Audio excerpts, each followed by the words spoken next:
Hello, and welcome to the Inception podcast. Join us weekly as we explore the Young Composers Mentoring Program of the Los Angeles Inception Orchestra. Today, we're going to speak with Andrew Frishman, the co-executive director of Big Picture Learning, a nationwide school system which fosters learning spaces in which students can freely and with courage pursue their passions and interests. He is also the parent of two of our composers, Jordan and Lundy. We'll also discuss the value he sees in our program, why his kids enrolled and stay, and why every student should have a creative opportunity like Inception.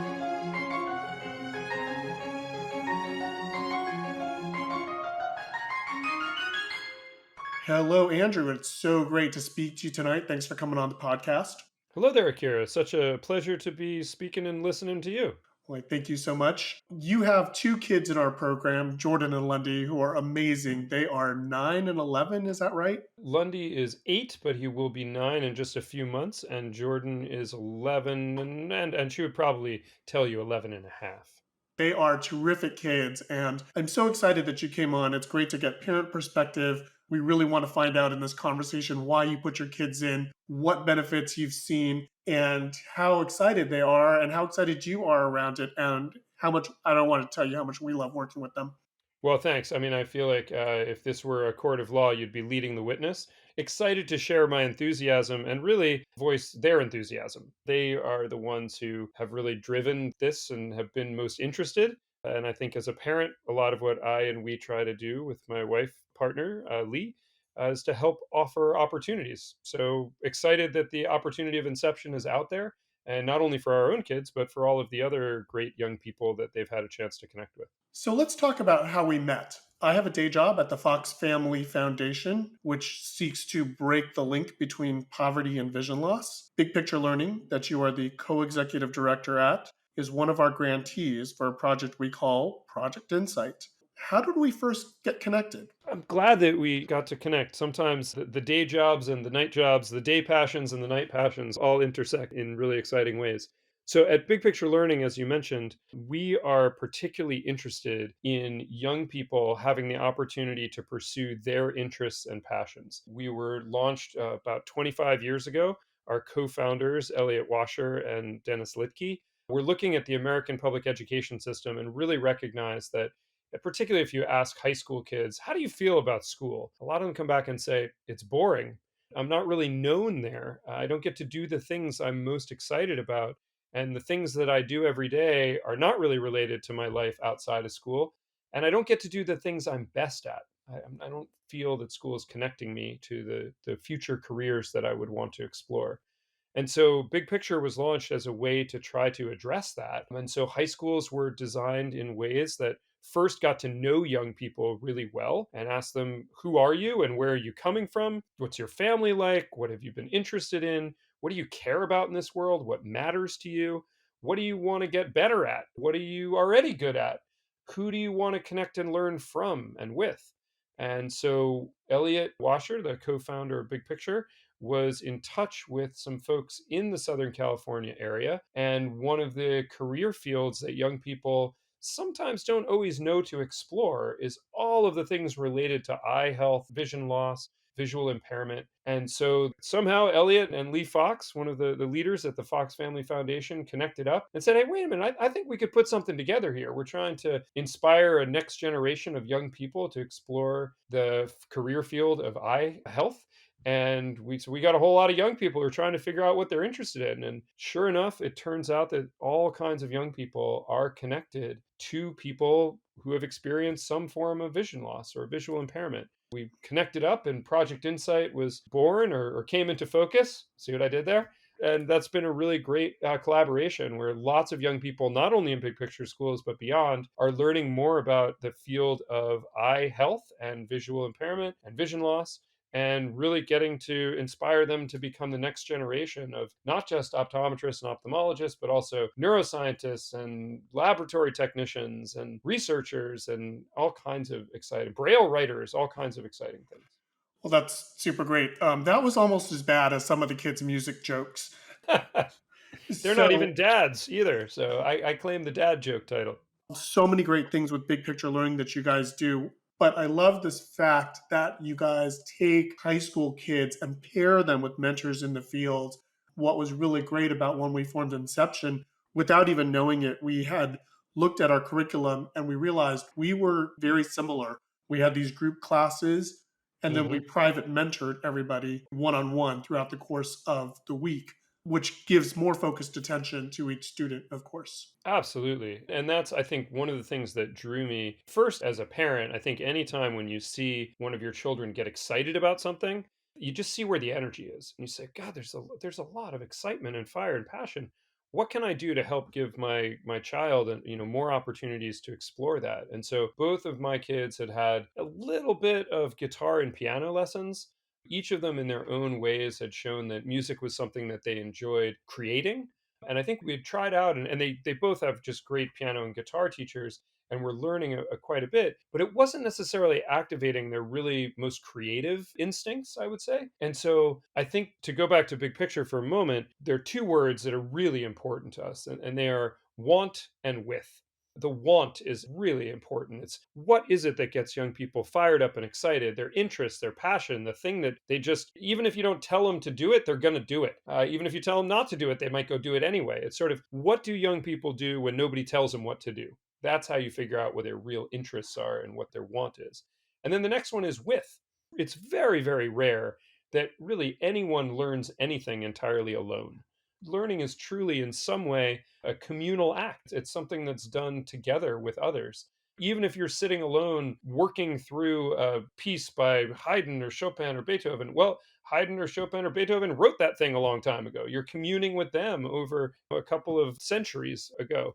We really were excited about when we saw some of what was going on with the Inception Orchestra, was it was about that relational connection. And so whether it's the mentors, whether it's the other young people in these individual tutorials, and then also coming together as a group to be together with a bunch of other people of varying ability levels, from rank beginner all the way up to extremely successful professional, the passion and the energy that crackles even across those Zoom rooms is just palpable. And that's what we were so excited about and continue to be.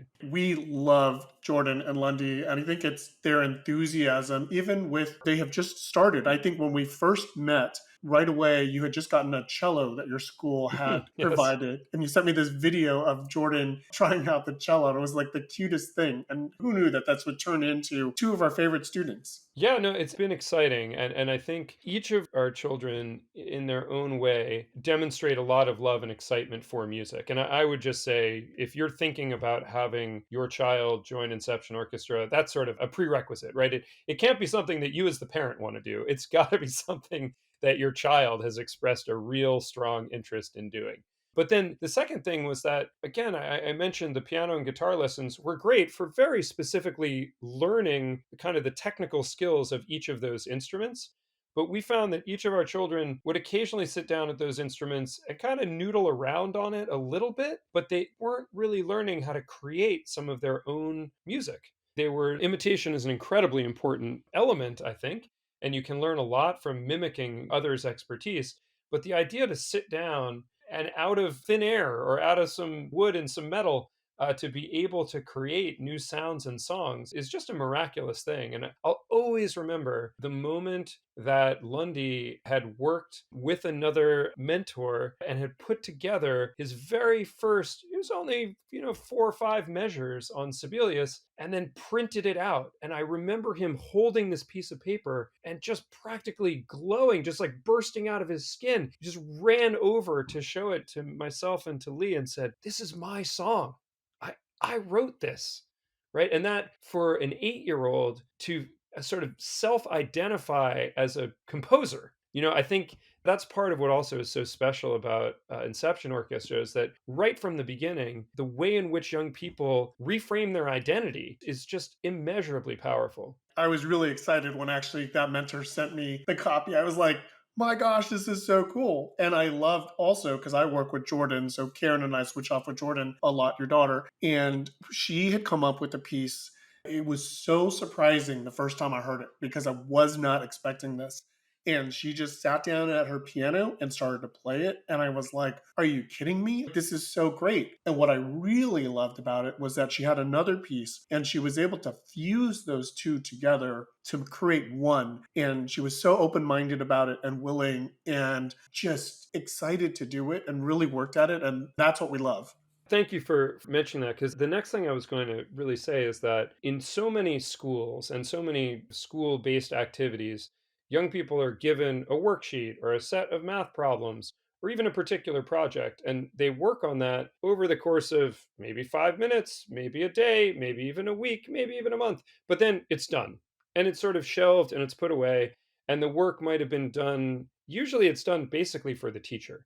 I think what I've seen in Inception Orchestra, as Jordan and Lundy have participated, is that they're creating something in combination for themselves and also ultimately for an external audience, a very real, authentic piece. And so the work that they're doing, it's not sort of, oh, I finished it, it's done. I've watched Jordan, as you mentioned, go through an initial free form exploration of some possible melody and melodic lines. And then through working with Karen, through working with you in this iterative process, it's gotten progressively more complex. That's what's been so fascinating, is that neither myself nor my wife are certainly not professional musicians. And really, most of our experience in playing our own music was back when we were much younger, in middle and up through high school. And so she's very quickly outstripped all of our own abilities and knowledge and is starting to teach us things. And I guess I'd add one other piece as well, which is that our children every morning, that's our alarm clock. So they wake up and at 7:15 they sit down and each of them play piano and guitar in succession. And as delightful as it is to hear them get incrementally better at the same songs each day, one of the things that we've noted is that we would hear Jordan sit down and play Don't Get Around Much Anymore by Duke Ellington, and we would hear her play The Can Can, and we would hear her play some Mozart sonatina, and then we would hear her play her piece. And the entire feel shifted. It didn't feel like she was going through the motions. It felt like she was every day improving it a little bit, experimenting a little bit, playing it faster, playing it softer, adding in some repetitive chords, adding in a repeat, trying to blend it from one song into another, playing it louder, playing it very softly. And so, even in the spaces in between each weekly mentoring session, we could hear it getting more and more complex and more interesting, which is just a fascinating process to observe and to get to wake up to every day.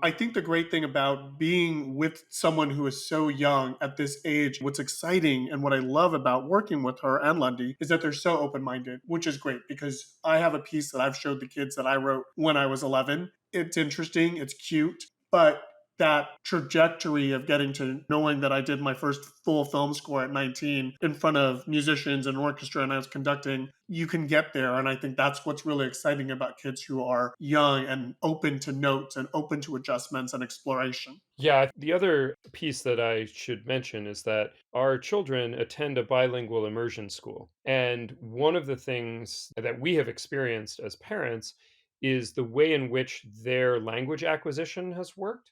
And so I speak some Spanish. I'm pretty darn close to fluent. My wife speaks a bit, but the two of them live in a mostly English world, other than the 6 hours a day that they're at school, which is 80 to 90% in Spanish. And one of the things that we've observed is that it's much easier for the brain at age 5 to 15 to pick up a second or foreign language than it is for the brain 45 to 60, right? Because the brain is so much more plastic and adaptable at that stage.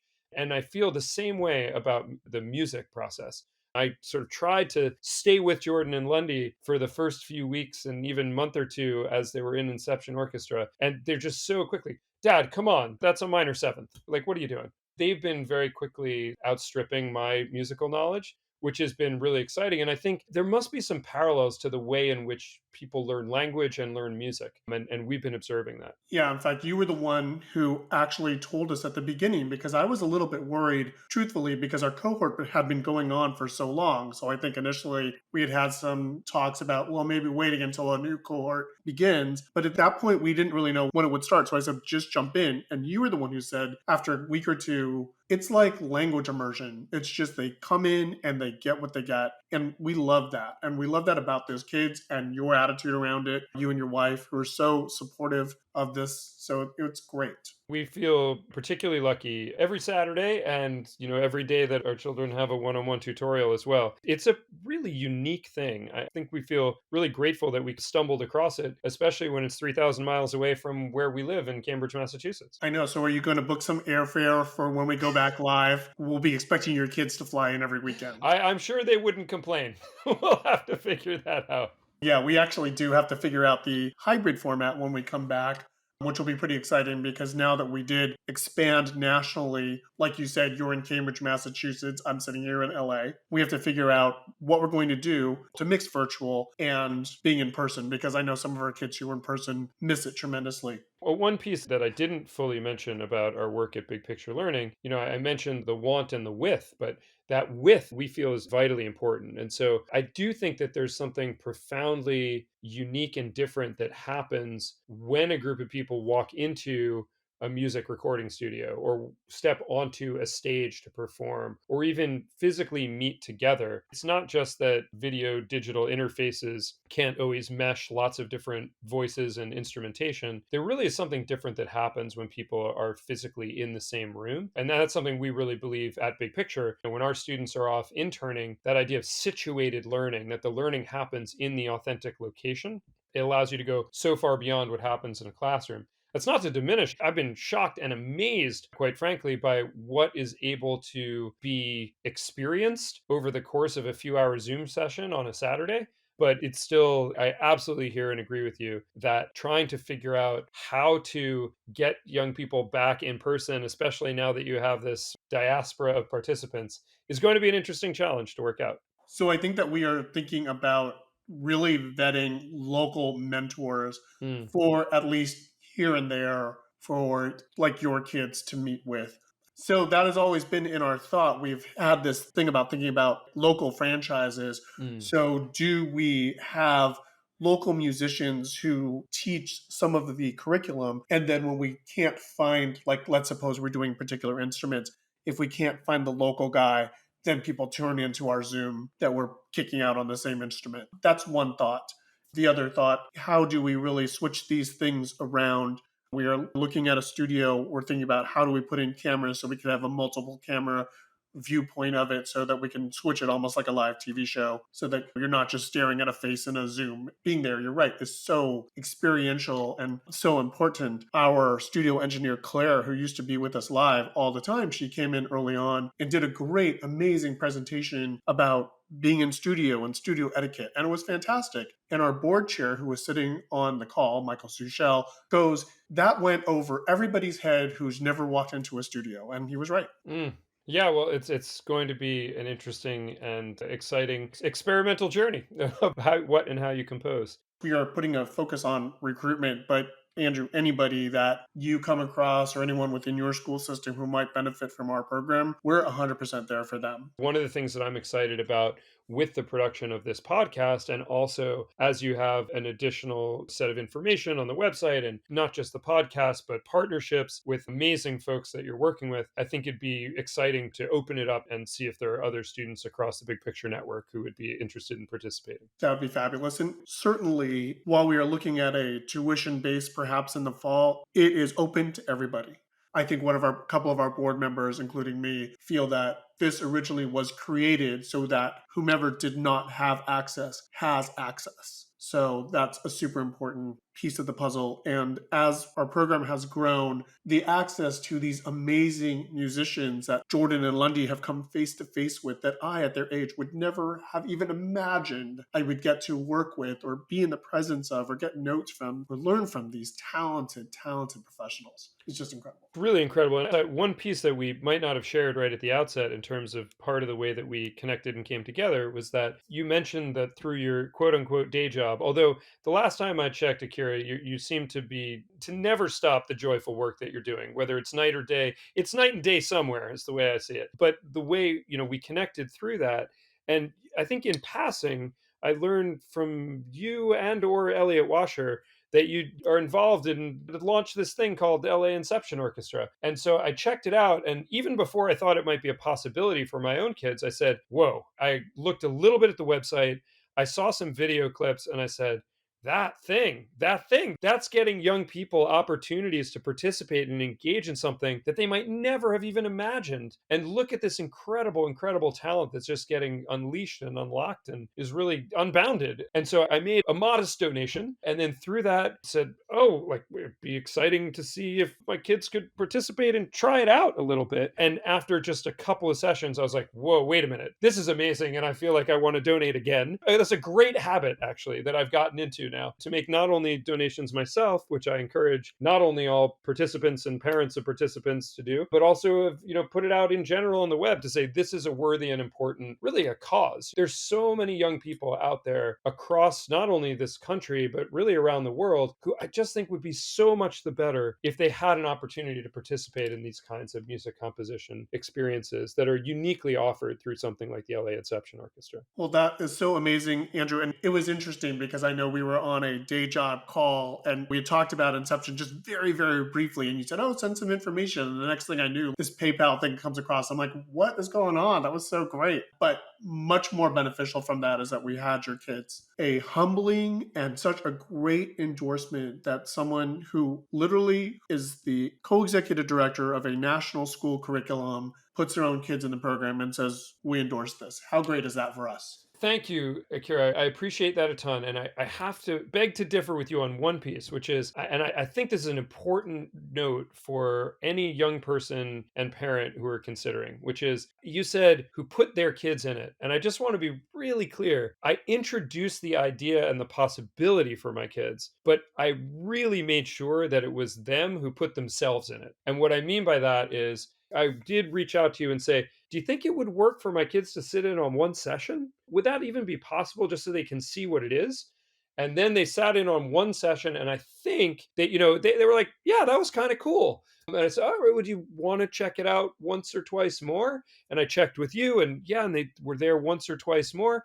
And then said, okay, let's find out. And I know that you sent to me a list of sort of these are the expectations. If you're going to be in, here's what this is going to mean. And we all sat down on a Sunday morning. This was the day after the full Saturday, and said, okay, how was yesterday? What are all the things that you liked about it? What did you love about it? Do you want to do more of this?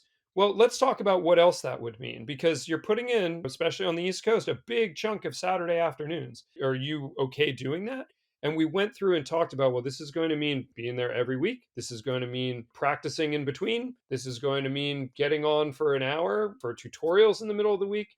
This is going to mean you think about your playing in a bunch of different ways. It might mean a whole bunch of other things as well. And really said to them, do you want to do this? Again, that word want. And really said to them, if you don't want to, that's okay. There's lots of other things that we can do. And each of them thought about it for a while. We actually asked them to consider it separately so they wouldn't influence each other. And they both came back and said, yes, this is what I want to do. And here's why. And here's the set of things that I'm going to commit to. And, some people might think, oh, no, 8-year-old or 11-year-old can do that. But I really fundamentally believe, since then, we have not had to go practice this or, oh, we got to, like, there's no foot dragging about going in to do it. They're fired up and excited about it. And I think that's because they had a level of voice and choice, and it was something that they selected. There are other kids who are probably going to lacrosse camp or equestrian or hip hop dance, or they could be doing almost anything, and that's fantastic. That's equally as great. But helping young people to find this kind of opportunity, I think, is just what makes it work. You are such an incredible parent in that way, you and your wife, parents. because I love the fact that you did really sit down with your kids and gave them the choice to do it. I think that's what makes this work. In fact, you can tell the kids who want to be here. And I think that part of it is great because you know that they are going to grow for however long they're here. I mean, I hope they're here for a long, long time. I think they'll be super excited when we go into the studio and record their pieces. But I love the fact that it was their choice. And you can tell they're engaged, they're fun, they're truly excited when they learn something new. I get a little choked up hearing and think about it. I think as a parent, that's what you want to hear about your kids is that they've found something that they love and care about, that they're working on getting better at it, and that people with such prodigious talent and experience and expertise see something in your kids. So that's exciting to hear. Thank you, Akira. It's a real gift. No, thank you. We talked about a lot of stuff here. I think there's a good deal of stuff. So is there anything else that you wanted to talk about or mention before we sign off here? I think one piece that I wanted to add in, because we were talking a bit about making sure that young people who are going to participate really, really want and are fired up and excited about it. Part of what I love about what my children have experienced in LA Inception Orchestra is that there is a really interesting and eclectic mix of young people who are participating who come from a wide variety of backgrounds. And I think that's so vitally important. I really feel, on the one hand, that yes, there should be some kind of self selection for young people. But I also want to make really, really clear that I think every young person around this planet would benefit from LA Inception Orchestra or something similar. I think there's something unique that happens through the process of creating music, through the process of composing music, through the process of working with another group of young people and experts to do this. So, I'll say two contradictory things. On the one hand, I think every young person should check out LA Inception Orchestra and figure out if it's right for you. And then I also would say at the same time, I think that it's very important for that young person to really have a particular interest and passion and want to go pursue it. That is true. It's one thing that your colleague Andrea Purcell at Project Insight has talked about. This thing with virtual has really given us the ability to create cohorts that are from everywhere, out of different schools. It creates different conversations. And this is something that truly I think virtual is such a benefit of. We get kids from across the country of different socioeconomic backgrounds who are collaborating to make music here, which I love. And this is one thing that I hope everybody who's doing hybrid really remembers, that this is so important. We're not just based at a single school, we're based nationally. That's something that was a particular interest and importance for us as a family. We've made a very deliberate decision to have our own children enrolled in a public school and also in Cambridge, Massachusetts, which is one of the most diverse school districts in this country, if not the world. And so for us, it's not only what the content is, but who are you learning it with and from? And so we greatly value that diversity on every kind of measure, and something that we've seen in LA Inception Orchestra up to this point. So I would just continue to encourage that wherever you are and wherever you're coming from and whoever you are, whatever ways you think about your own identity and family identity, would be so exciting to have you a part of the LA Inception Orchestra. For anybody new who comes in, they really now have the opportunity to walk through every instrument of the orchestra again.